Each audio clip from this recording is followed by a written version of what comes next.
Welcome everybody. Today we have a special guest, Joe Ruggiero, the founder of Rugglion. He's a former college student athlete and currently an entrepreneur once again, Rugglion. And today he's going to talk to us and me a little bit about his journey. And just want to say thanks, Joe, for being here. It's great to have you. Awesome. Thank you, John, for having me on Top 4 Culture. I look forward to it. Absolutely. We're going to be putting all of Joe's information in the description below, links to his social media, website, YouTube, etc. So once again, Joe, thanks for being here with us today. I'm looking forward to this conversation. Appreciate it. So we're going to talk about a couple things today. We're going to start off talking about your football and your student athlete career, so your journey there. And then we're also going to be talking about your journey as a current entrepreneur, so and your pathway there. So let's get started. When did you start playing football, and when did you know it was something you wanted to do? Yeah, so I'll start off by saying it is not what I wanted to do at first. So I started off playing football when I was about 4 years old. Tackle, mind you, tackle football, I think the cutoff line is like 5 years old or 6 years old, but my parents had put me in early by lying on my registration form, and they forced me to play because as a young kid I was pretty lazy. I really didn't like to do much other than play video games. So my first day of football practice, I got lit up in Oklahoma drills, one-on-one, got the wind knocked out of me. I cried, and for the rest of the season on, I wanted to quit and quit and quit every single day. But one thing my dad said, he says, you will never quit a sport. Once you start it, you will finish out no matter if you like it or not. And that's one thing that stuck with me and just kept me moving. And for some spark of light, I joined the next season and started to love it. And which brought me a little bit to where I was at in Pee Wee football. I played fullback and linebacker, had some good mentors, coaches that I still keep in touch with. Coach Davis, had a little bit of started off at Vestal Central School District, played football as well as a little bit of my lifetime. Then I went over, transferred to Binghamton High School, just based off of Coach Davis, recruiting me to go over there for more opportunity to play college football as well as excel academically. And I made that transition over to Binghamton, which ultimately gave me the opportunity to play college football. I excelled as a football player. I continued to improve, set goals, continued to perfect my craft as a D lineman, and which ultimately brought me to Gannon University, which was my first college I attended. Moving on forward, and then about 3 years in, I was a little far from home, got a little bit of homesick as well, and the football program was just not what it was pinned up to be, and made that transition to East Stroudsburg University, where I finished off my collegiate career and did very well academically as well as on the football field. Heavily invested myself into activities such as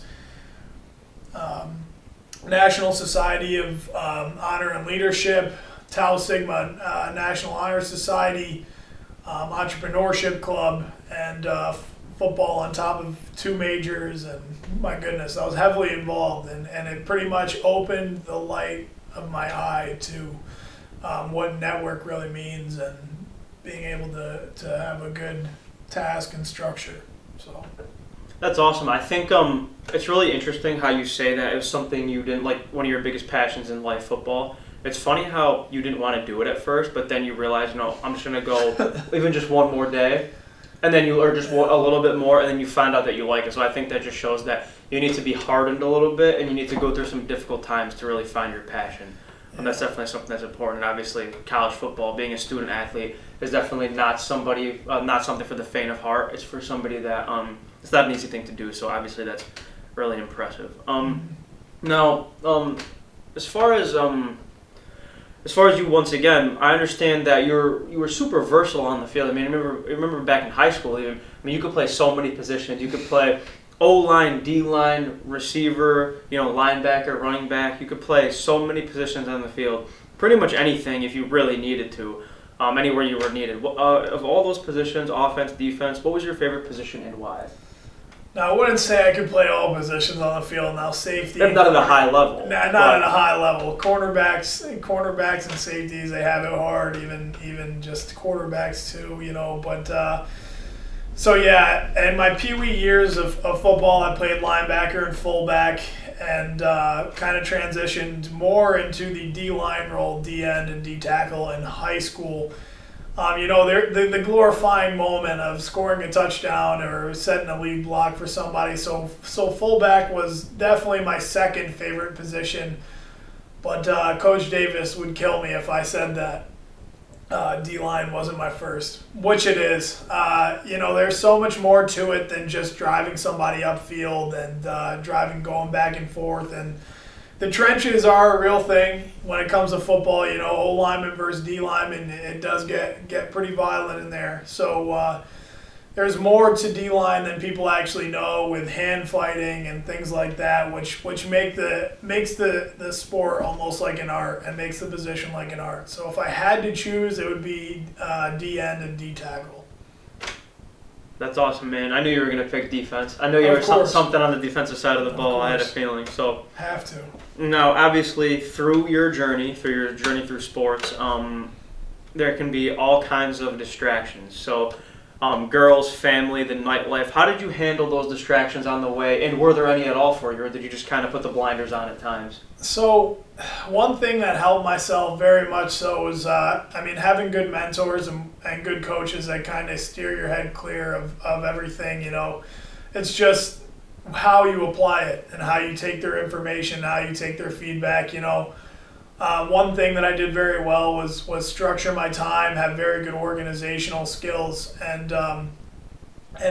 very goal oriented as well. Being able to see a common goal in the future and being able to attain it, nothing could really take me away from it.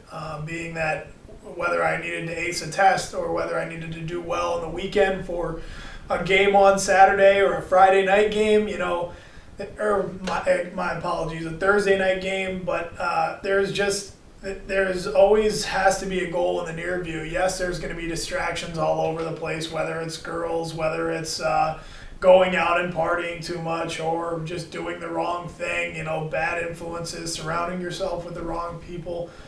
But what consequence or what consequates right and wrong is what you feel is right and wrong. And for myself, having a path and having good people influences and surrounding myself around good people, it kept my vision clear. So.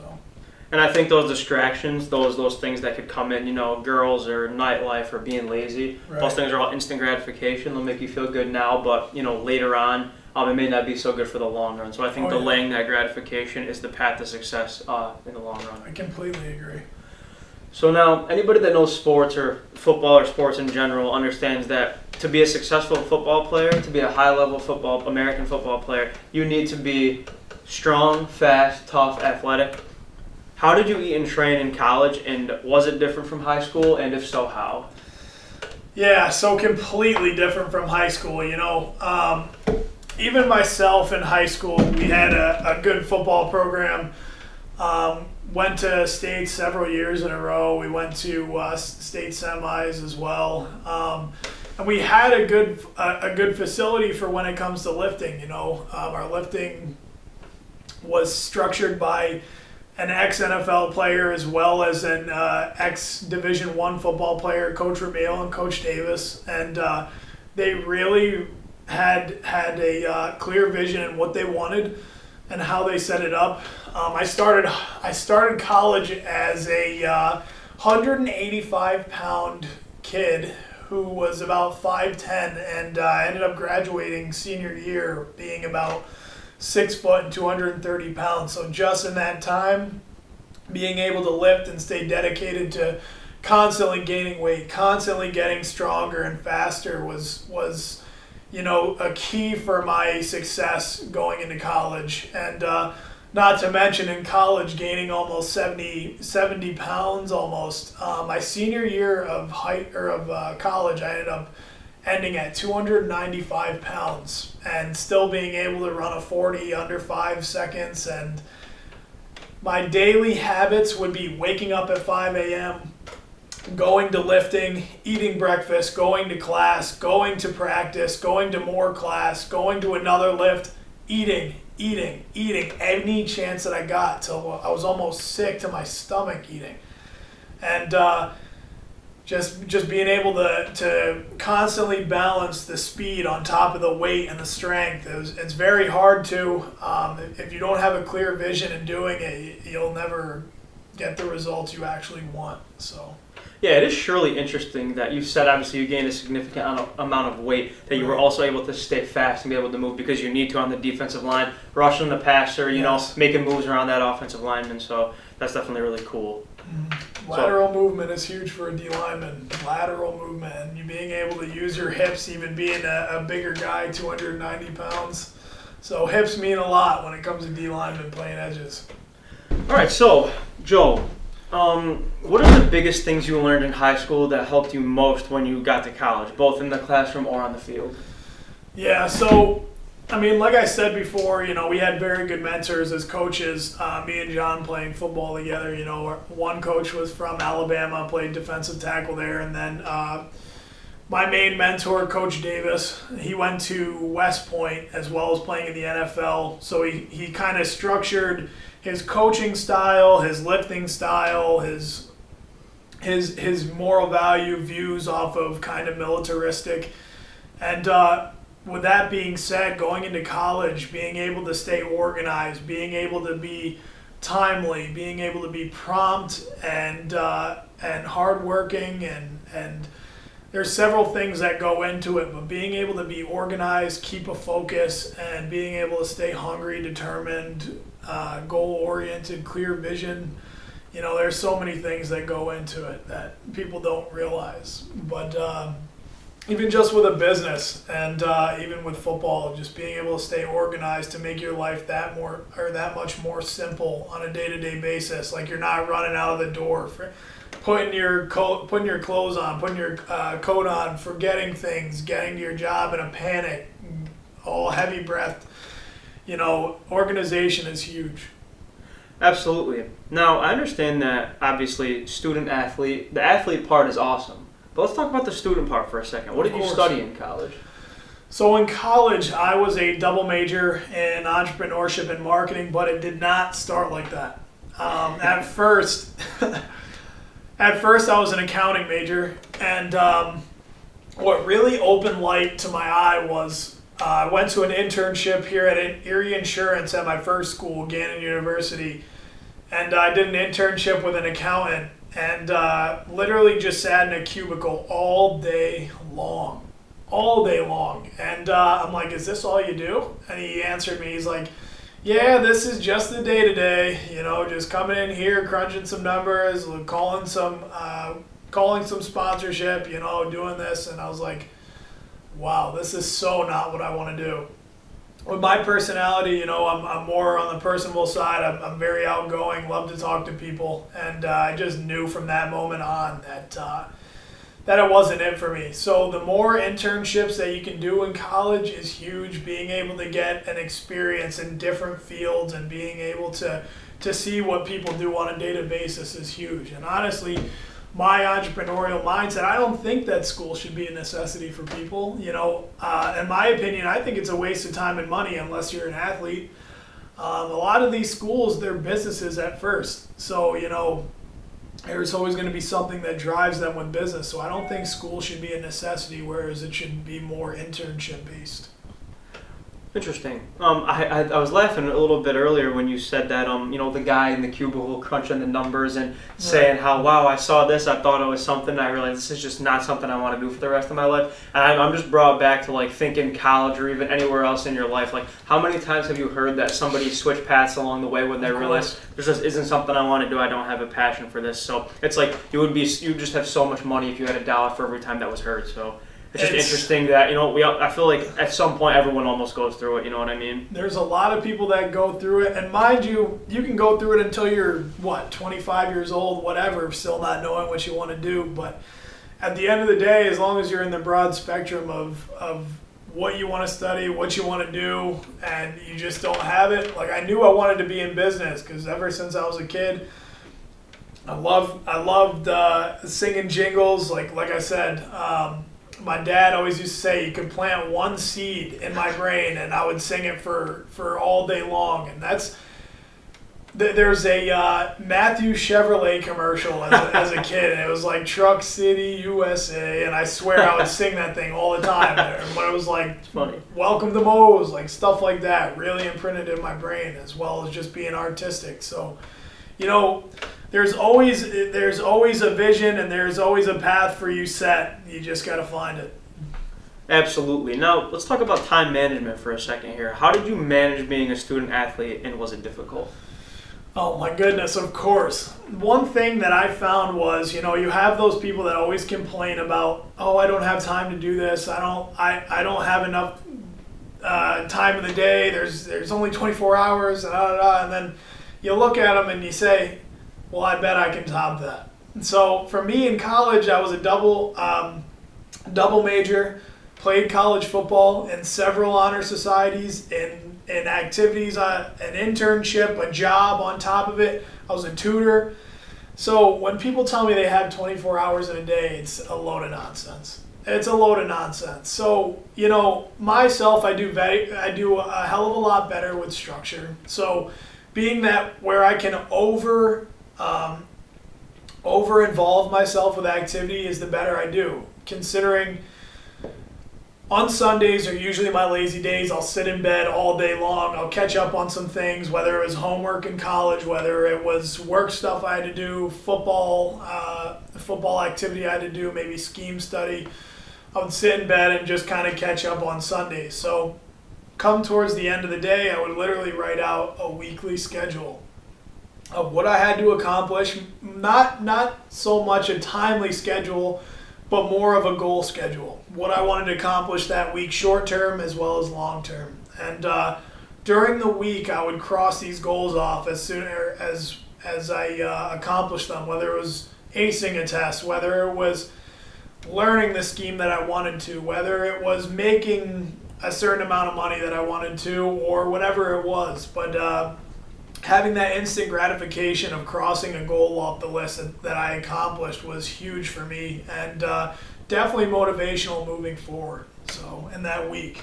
I think one of the best things that you highlighted there was that having almost kind of a schedule, or having things to set and hit, let's hit this at a certain time, or when I accomplish, let's cross it off the list, to be more organized, kind of like you were saying. I mean, it's so easy just to, run around like a chicken with your head cut off and throw your throw your shit at the wall and hope it sticks. But, I think everybody can get a little bit better with being more organized, setting more goals, being more timely. So I think that's really important.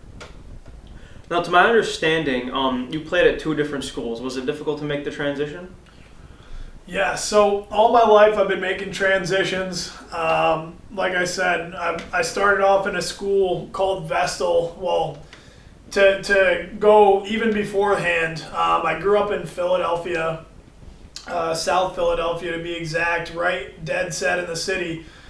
So grew up, mom was working 3 jobs trying to break even. My grandma pretty much raised me, and then I ended up moving up to New York later on in life with once my mom had met my stepdad. And it's crazy, making that jump, going from the city to the rural Vestal, Appalachian area. And with schools, I transferred from Vestal, which was a very an upper school where kids were dressed very nicely, to where you'd get in trouble for not having a hall pass, to going to a Binghamton, which was an inner city school where you got all different demographics, kind of like when I lived in Philadelphia.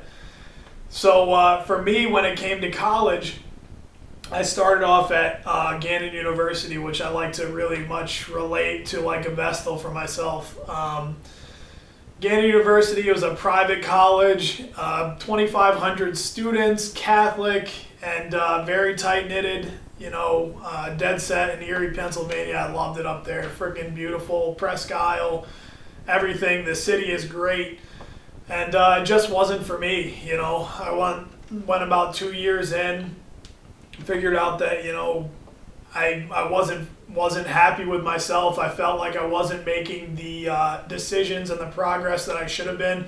Mind you, I was still successful within the football program and as well as academically, but I knew that there was something that I was missing. So I took the jump, I took the leap to Stroudsburg, which is kind of like the Binghamton to me. You get kids from all over the place, Philadelphia, New York City, New Jersey, coming to this more of a almost inner city type school where you got different cultures, diversity, and backgrounds, and I love it because you never get enough of cultural diversity. Rather than living outside of the city, I had buddies coming from Jersey, New York, like I said, Jersey, everywhere, and just being able to have some sort of creativity and unique, different brains going all over. The collaboration was great, but it's totally different. My goodness, the football program as well. Gannon had about 1,000 people at each game, whereas Stroudsburg sometimes you would have 15 to 20,000 people. They'd even shut down the town sometime to come to a football game. So there's no better time. There's no better opportunity.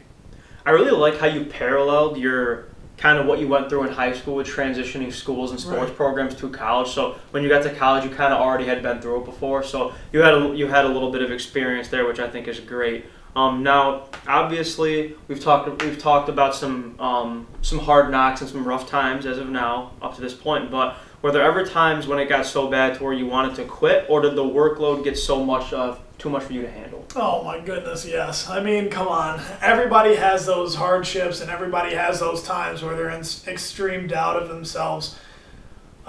During football, my goodness, I've lost positions as starting, and where I've had to work myself back into the rotation, things like that, where sometimes you do become complacent with where you're at, and those are just some learning lessons moving forward. I mean, no one's perfect. Everybody has their flaws, and sometimes when you're on top, you kind of get a little bit ahead of yourself. You become complacent with things that you do, and it's just learning lessons. Luckily, being younger, you can make those mistakes and still bounce back and rebound. But yes, there's been several nights of going through football in college where you got a big practice that next day, you got a big test, you got a big quiz, you got something big on top of several instances, and being able to push through it is it's definitely hardship, taking the path of most resistance rather than the path of least resistance. It'll help you in the long run. I mean, what doesn't kill you makes you stronger at the end of the day. So being able to put your mind through things that are going to build your mental toughness is very helpful and with advancing and being successful. And I think you made a very important point by saying that when you're young, you can almost get away with making mistakes because you can learn from them, because you have so much more time in the future to learn from those mistakes and succeed from those mistakes that you've learned from. That's why I think it's important to understand that getting through difficulty, getting through aversion, what it is it's a skill that needs to be learned. So you learn when you're younger. You're not just born with the ability to say, I'm going to push myself through something my body or my brain doesn't want to. That's why I think as a young person, to be thrown into situations or to be put into situations where you say, okay, this is difficult, but I need to just keep going, it trains you for the long run because those situations are inevitably going to come up. So that's why you're saying I was able to get through it. And that's a skill that you learn in your early years, and you're able to still carry them with you to this day. Right. Well, having good parents and having good mentors, as well as just surrounding yourself with people of good benefit, it's huge to your success. And that actually brings me to our next question, Joe. I know we all have mentors that we can remember throughout our lives, but how were your relationships with your coaches? So with my coaches, everybody, you always hear those success stories of how people had poor relationships with their coaches, but ended up being a miracle, going on and doing that stuff. But honestly, those success stories speak volumes just as much as success stories with people who are coachable and being able to do the right thing at the right time. And growing up, I've always had great relationships with my coaches, being able to be coachable, being able to accept coaching and constructive criticisms, not taking them the wrong way, shutting down, and eventually falling out, whatever. But being able to be coachable and taking those constructive criticisms and being able to apply them to future activity, whether it's you need to hit the weight room or whether it's you need to do more studying or you need to get better here in this area. For me, growing up, I would always, my football coach always said, you need to drive your feet on contact. You need to drive your feet on contact. And there's one thing that I made such a staple of my game to the point where I was pancaking offensive linemen, as a defensive lineman, which is very hard to do.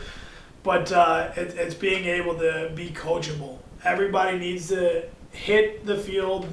I know you're going to have dog days. You're going to have those days where it's going to be, it's raining. It's 10 degrees. It's pouring. It's cloudy. It's whatever. It's too hot. But you need to be able to approach it in an optimistic way, not going in with and the way that, this isn't going to go right today. It's the law of attraction. At the end of the day, when you output a bad energy, you're going to get it in return. So, myself being able to go out there, be coachable, be optimistic on a day-to-day helped me tremendously.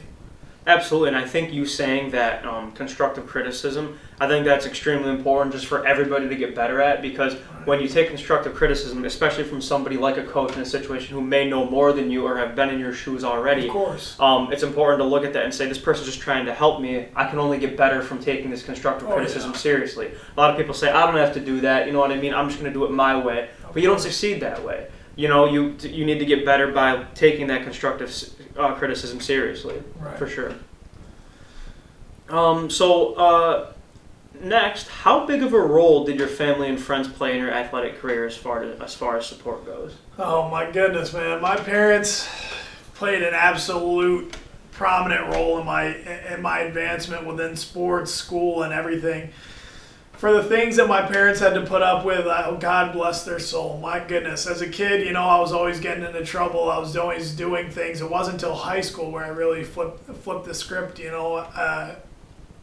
Early on, I was getting into trouble. I was doing stupid things, I just had no real guidance of what I worshiped myself almost, where to the point where I didn't care what anybody said. I didn't care about feedback. I didn't this. And then really the epiphany I had was when I went to Binghamton with Coach Davis. But early on, I was getting into trouble. But mind you, my parents were always supportive. And anything that was, especially football, they really, whether it was football, hockey, boxing, whatever sport I'd like to do, they were very influential with being able to make sure that I never quit a season that I hated or wanted to, take a back seat to, or they were always a great support system, as well as my friends. You'll never get those relationships back of all the sports that I've played. I've made numerous friends. I've made numerous connections moving forward, which I probably still have connections with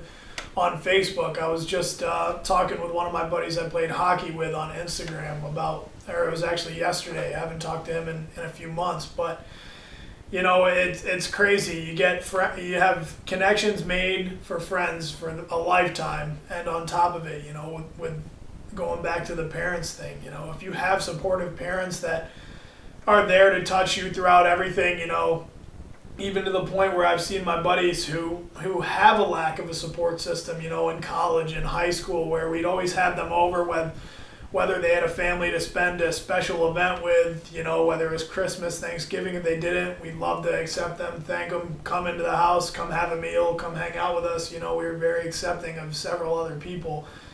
And, moving forward, it's just, you don't get any of that stuff back, man. Your parents and friends, as long as you're surrounded by good people, they'll continue to move you in the right path. So, and I think that just goes to show that a person doesn't just draw strength from their own brains and brawn themselves, but also from their allies as well. Right. Now, you also made a point there. You said that you hit an epiphany phase where before this time period, like let's say in high school when you transferred over to Binghamton, that you were almost hedonistic. You were almost, all for myself, greedy. But then right when you stopped being that way, right when you started, once again, kind of saying, okay, I have a support system. I have people that care about me. I kind of want to reflect that care back instead of just being about myself and accepting my family and friends and kind of mirroring what they do to help me to other people. How much better did your life get? Oh my God, it made my life a hell of a lot easier. Granted, my epiphany was either do the right thing or get the crap kicked out of me by a coach. But mind you, sometimes you need that, right? Yeah, sometimes it's just a certain kick in the ass that you need, and it made my life so much more simple. You don't realize how much greener the grass can be if it's in the right direction. Being, like I said before, when I was getting into trouble and I was doing things, I was worshiping myself like an idiot.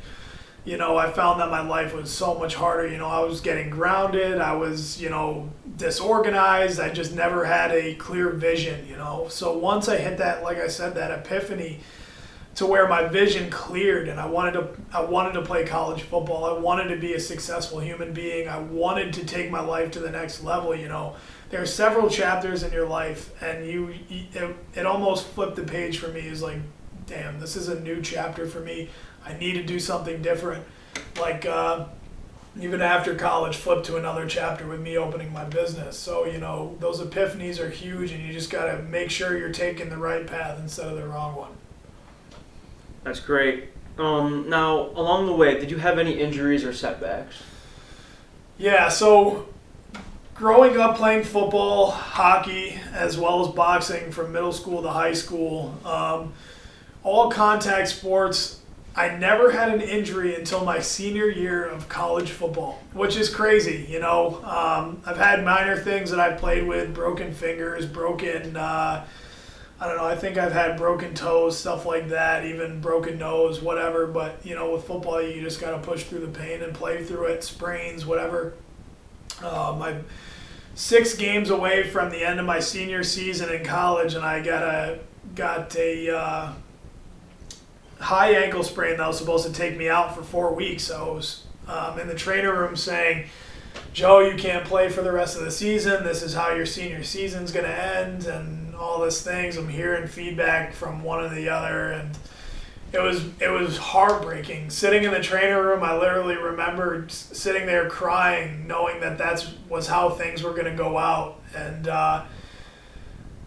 ended up going back, getting an X-ray. I ended up getting an X-ray at one of the facilities in Stroudsburg. I ended up getting a second opinion because I just did not take no for an answer. I did not want to hear that my last 4 games of the season were going to be cut short. So I went home, and got a second opinion, and they ended up saying I have a bad high ankle sprain. So what I ended up having to do, I had to sit out 2 weeks, and then I played through the pain for the last 2 because I was not going to miss them. And I can't thank Jamie Galdieri enough, the head of the training staff over at Stroudsburg. My God, the amount of times that I walked in there, I said, Jamie, fix me up. Please, man, just do something, anything.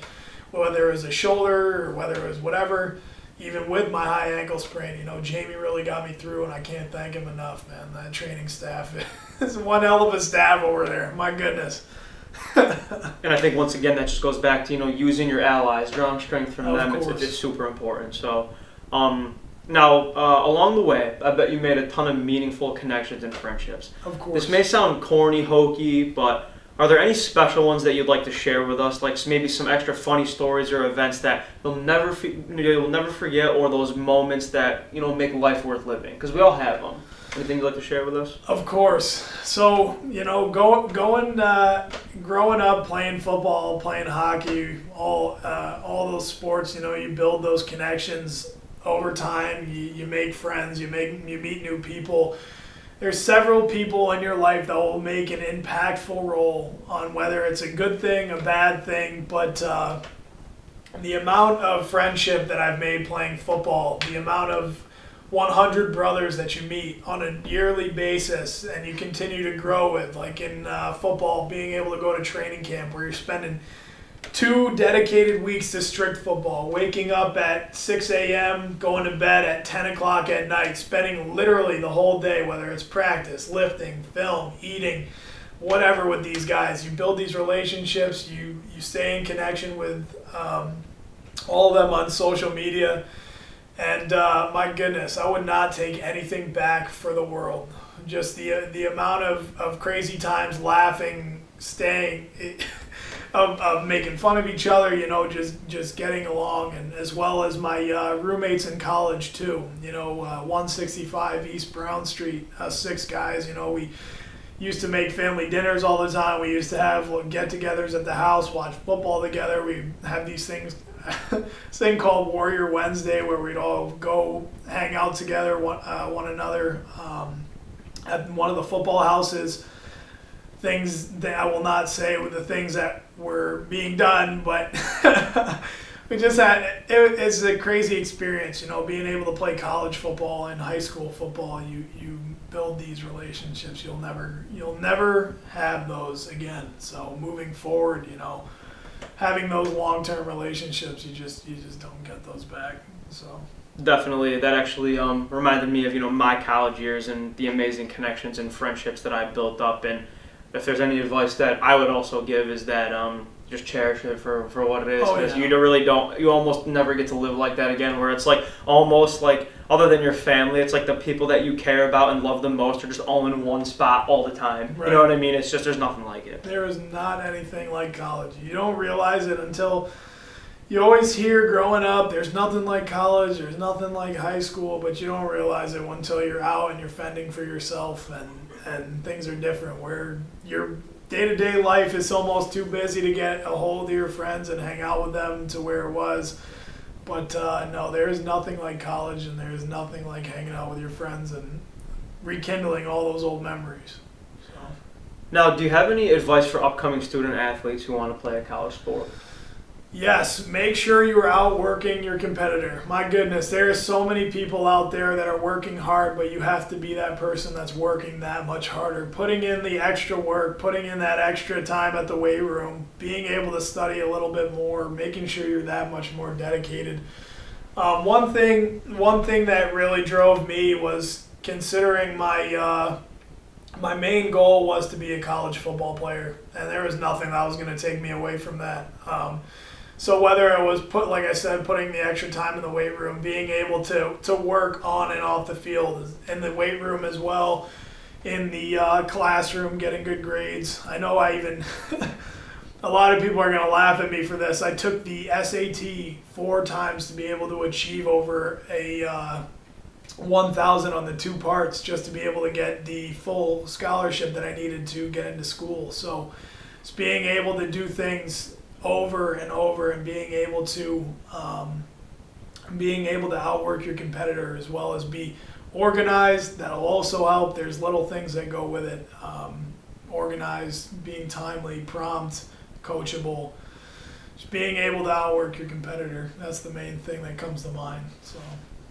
So I don't think that what you just said about the SATs, I don't think that's as uncommon as you might think. I know. I bet a lot more people have done that than you would think, number one. Number two, that just tells me right there that you had a vision, you had a passion, you said, this is where I want to be. And let me ask you one question, Joe. You definitely got there, because we wouldn't be sitting here today if you didn't. Correct. But how perfect were you along the way?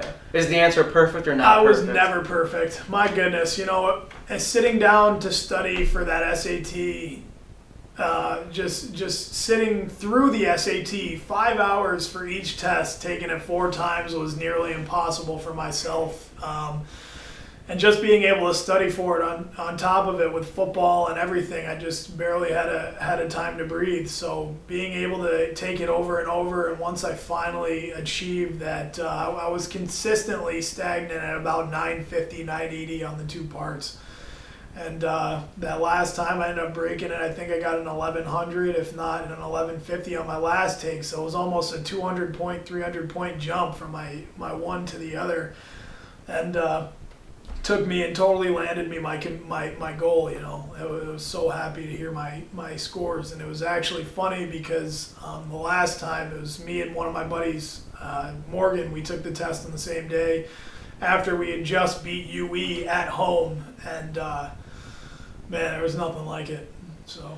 And I think that just goes to show that you don't have to be perfect to get where you want to be. You just have to never give up. And I think sometimes having a desire, having the will to never quit is always going to be more important than being perfect or being completely, naturally talented. Completely agree. There are so many people out there that think that they have to just be intelligent to get something that they dream of having, and it's not that way. I'm not the smartest guy. I'm not the biggest. I'm definitely not the most.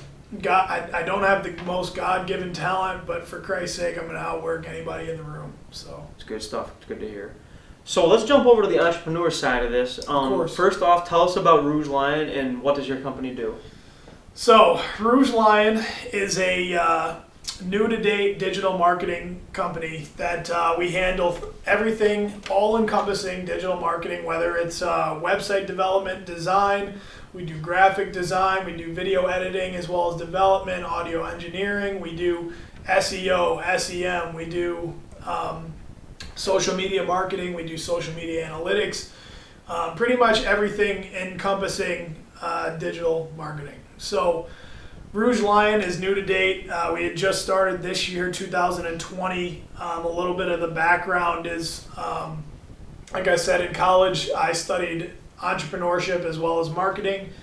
As a kid, I loved freaking jingles, like I said earlier, and I got this opportunity to have an internship at Stroudsburg with a 3D printing company where I met a big influence in my life, Joey St. Clair, who gave me an opportunity to kind of ignite this 3D printing company business. It was very early stage. He allowed me to go do some grassroots marketing as well as some digital marketing, social media stuff, and had me travel to Michigan, had me travel to New York for 3D printing company trade shows. So I was out there on the floor, giving my spiel about the elevator pitch about his business, which was Solid Innovations, which now is actually sold to a bigger company. Joe now has a company called Mantis 3D printing, located in Stroudsburg. But my goodness, it's been a long journey, and I just knew that outside of college, I graduated, I got a position as the director of digital marketing with a professional hockey team here in Elmira, New York, where I handled all the digital marketing, social media, all the advertising for the video boards that they had during the games, and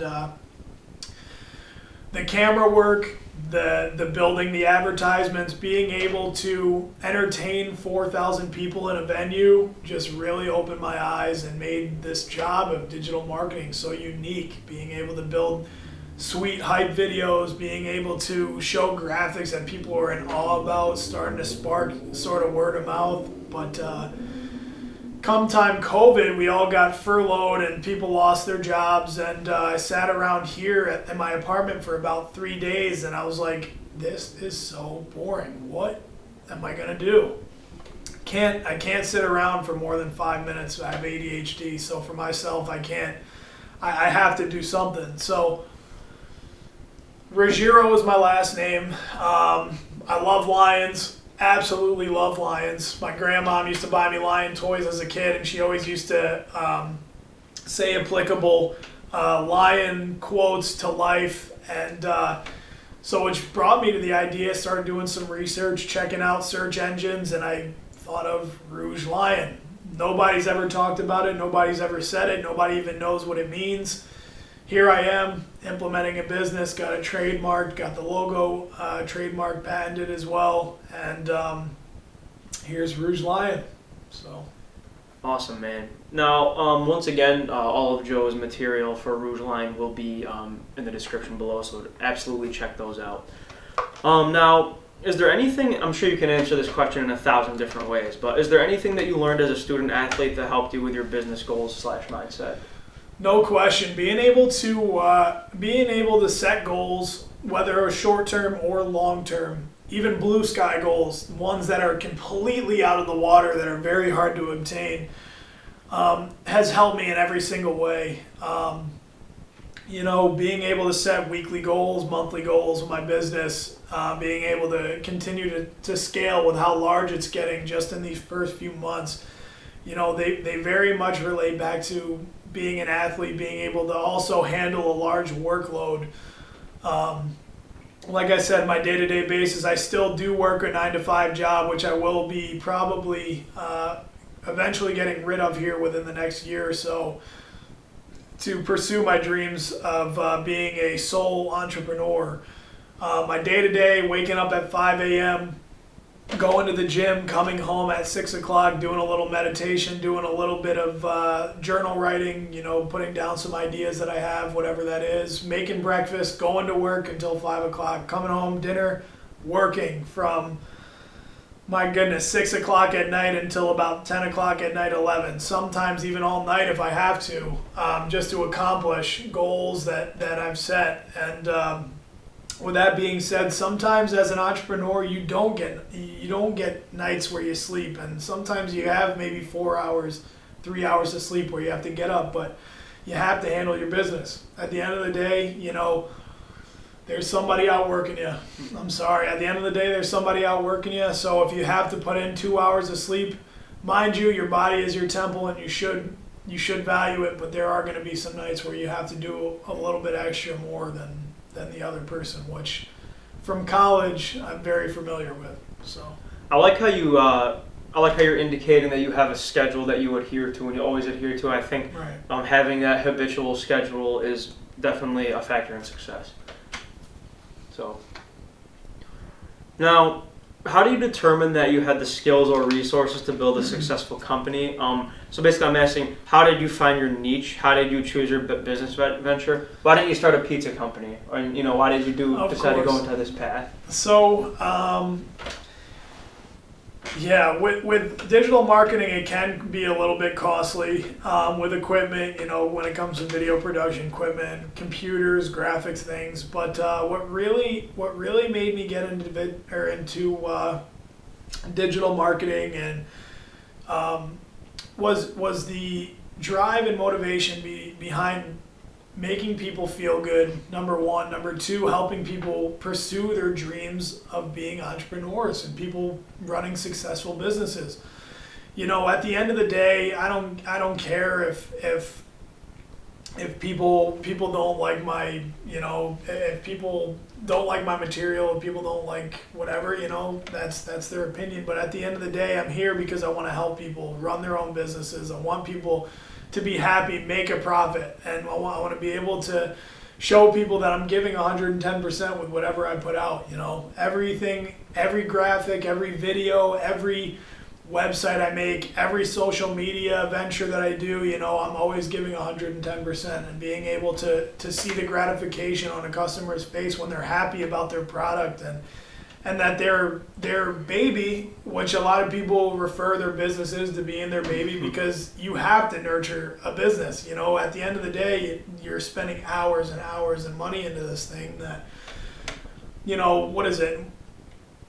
I want to say 1 out of every 10 or like 3 out of every 10 businesses actually are successful. But I mean, at the end of the day, if I can do anything in my power to help that and continue to give them advice and inform them on where this digital innovation is moving towards, because for all we know, tomorrow the innovations are going to be 10 times better than they were yesterday. So being able to inform people on new functionalities and things like that as well, and doing it in an artistic approach. I mean, in high school, I was always a drawer. I was always painting. I was always doing things that were artistic, and being able to view the digital marketing field in an artistic way and promote it and help people out in that way is just a dream of mine. So, I think it's funny how you mentioned that, it's like funny or cliche or whatever, that you mentioned that you refer to it as your baby, or some people refer to it as your baby. But right. The thing is that it's kind of true,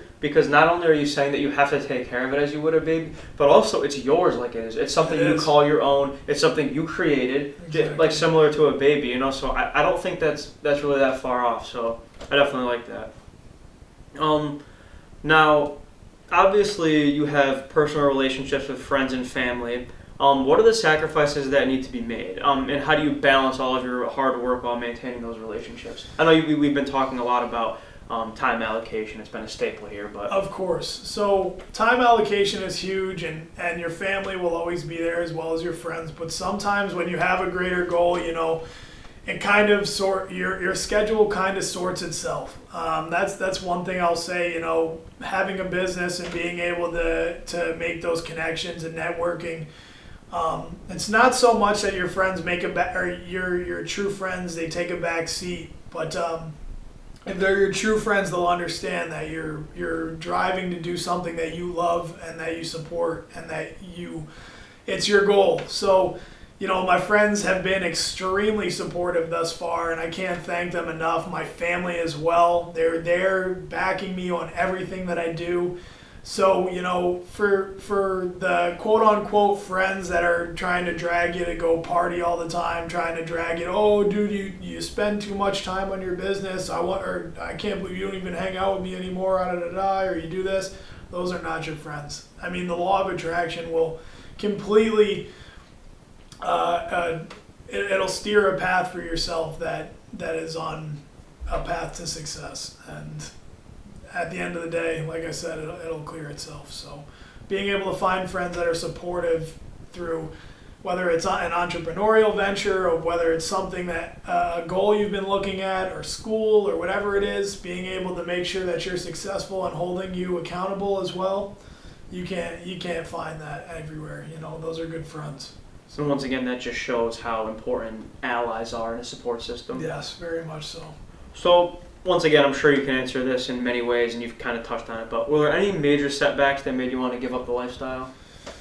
Oh my goodness, yes. I mean, there are so many setbacks, none that I can think of at the top of my head with my entrepreneurship, but like I said previously, there's so many costly things that come into a business, whatever industry you're in, there's always going to be costly business. With digital marketing, like I said, it comes to video cameras, it comes to computers, it comes to physical promotional objects, it comes to so many things. But at the end of the day, if you have a greater goal and it's almost as if you crave success like a junkie. You crave success and you will do anything to succeed. And there's been so many nights of sleepless nights to myself to where said, do I just want to give this up, take the easy route, and be able to, just live a decent life, could be comfortable, whatever. But at the end of the day, you just have to realize that it's not worth the least resistance. It's so much more worth it at the end of the time. With entrepreneurs, everybody always sees the success story of what they do, what they create, or whatever that is, but they don't ever see the behind the scenes where you're working hard, you're having sleepless nights, you're running like a chicken with your head cut off sometimes. But as long as you stay consistent and you have a clear vision, there's nothing that's going to stop that. So it's all about that never give up attitude, right? Of course.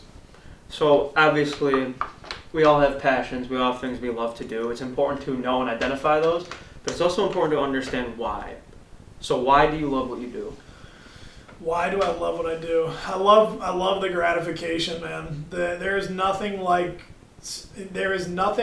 being able to, I haven't grasped the full effect of sole entrepreneurship yet. I still work a 9-to-5 marketing position. But the gratification of seeing a customer happy, being able to, give them 110% product, see a smile on their face, get excited about their own thing that they might have been lacking because of just how things have been going, being able to see a smile on their face, number one. Number two, entrepreneurship, giving you the opportunity to travel, to go meet new connections, meet new people. I was just on a Zoom call with a guy that reached out to me through LinkedIn, and guys from down in New York City, somebody who shares the same similarities as myself, and just kind of shooting conversation back and forth. And it's things like that you don't get while working a 9-to-5, where you're waking up, you're meeting you're meeting the same people every single day, maybe you'll stray, meet one new person a day doing the same thing. It's almost like a grayscale life where you wake up, you clock in, you clock out, and you're done. But with entrepreneurship, I feel like it's led me to so many more new opportunities with being able to, number one, expand my brain, learning new things about digital marketing every single day, being able to, like I said, meet new people through social media and what it offers, being able to travel to new destinations I've never been. Just in these past few months of opening my business, I've been to several different places that I've never even seen before. So my why is number one, the gratification, number two, the opportunities entrepreneurship provides, and number three, just the adventure. It's almost addicting. It's very much addicting. So that's surely admirable. And also, when things do get tough, when you're working, when you're up all night, or when you're going through a difficult time, I'm sure you always come back and revert to that why and say, this is why we do this, and that's what keeps you going forward. So. You have to, whether it takes a day or whether it takes hours, whatever it is, you always have to go back to your why, and it very much helps. Okay, now, do you have any advice to people who may be trying to start their own business or in life in general? Yes. So with starting a business, just know the ride is rocky, and the road is very rocky, and it's not going to be easy. I know that it kind of sounds cliche. Everybody says that there's going to be a lot more poor days than there are positive. Rome was not built in a day. That thing took a long time to build, and let alone become successful. So being able to being able to go back to that why of what you're doing and what you find passionate is absolutely huge with driving that motivation that you have. For entrepreneurs moving forward, make sure you have a lot of time and allocation. There will always be people that are working harder than you, so you have to be able to put forth that much effort extra to beat out your competitors. And just for people in life, do something that you enjoy. Not something that you're going where you're pessimistic about life, and you have to kind of change broaden your horizons, your spectrums, and take that leap of faith. A lot of people say the grass isn't greener on the other side, but if it's something that you feel that you're going to be passionate about and that you enjoy, there's always going to be green on the other side. So, being able to stay optimistic is absolutely huge, and attacking life with 110% all the time. So great. That leaves us with, are there any announcements that you have or would like to share with us?